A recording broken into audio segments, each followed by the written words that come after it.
Corin, thanks for taking a break. I know you've got a lot of things that you're watching and keeping track for us today, but can we start off with what happened just, I guess, a few hours ago, late this morning with State Senator Justin Eichorn?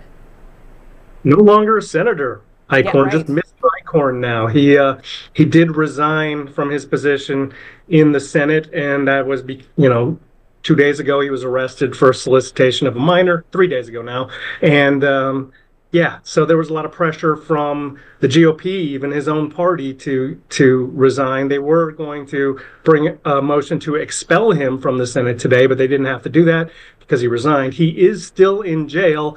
I just received the email of his resignation, so it's unclear exactly how he did this because he is still in jail. But yeah, he has, I think, I don't know how well you can see that, but he sent an email to the governor's office announcing that I'm resigning my seat in the Minnesota Senate for District 6 effective immediately. I must focus on personal matters at this time. It has been an honor to serve in the Minnesota Senate. That is signed, sincerely, Justin Eichorn. But Mr. Eichorn still in the Hennepin County Jail, although right now he may be over in the federal court because he has an arraignment on his federal charges at 1:30. So he's probably there, but he's no longer in the Senate.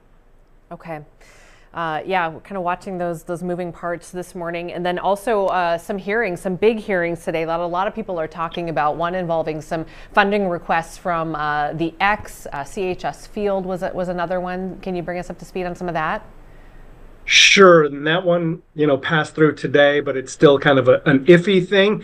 They're asking for more than $350 million, about half the funding for a project to renovate Excel Center and all the area around there. Major ask. This would be it's in capital investment, which means essentially they're not asking for the money out of the general fund for Minnesota. They're asking the state to borrow money to give to them so that they can do this. And that, they typically have a very large bonding / capital investment that they make. Although usually those are done in even years, but that was just a precedent before. In 2023, they did an entire bonding bill. And then in 24, which would normally be the year to do bonding, they didn't do it at all, even though they did talk about it. So anyway, St. Paul trying to renovate Excel Center and the area around there. They're making a pretty big ask. It's still alive for the moment, but we'll see how that shakes out when they actually have a capital investment bill. Okay. Is there any, I know there are quite a few other bigger things. Anything else that you're particularly looking at today? Yeah. Well, two things. I'm watching my Houston Cougars behind me, but to my right, I have basically, okay, so when universal free meals went into effect, they started 2 years ago. That basically took out a funding mechanism for a lot of schools here in Minnesota. What they used to be able to do is rely on people applying to get free meals to then know exactly how many people who were in lower income brackets went to this school, and they'd get federal funding based on that. Well, now school meals are universally free. Nobody has to submit that paperwork, which means a lot of students and their families don't submit the paperwork, even though the schools need them to do that to get this federal funding, especially coming in. So right now, they don't necessarily know how many lower income students they have. There is now a task force that they are attempting to create and basically figure out how to fill that missing funding. A lot of school districts lost millions of dollars, and they're trying to get this fixed. Okay. All right, Corin, we'll let you head out. And thanks again, All Things Capital. We appreciate it. And today, obviously, oh yeah, go ahead.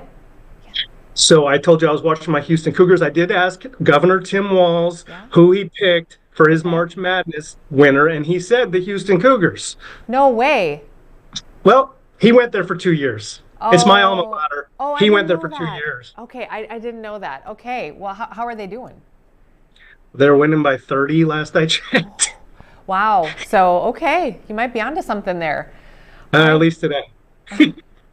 Oh, Natalie, unmute.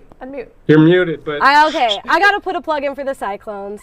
They play tomorrow, Okay. but I told Corin, I said I'm always cheering for the Big 12. So There you Yeah. go. see.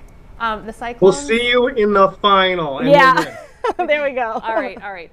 Well, we'll have to talk more March Madness tomorrow too. Whew, it's getting getting kind of hectic, as they say, right, Corin? Getting kind of hectic.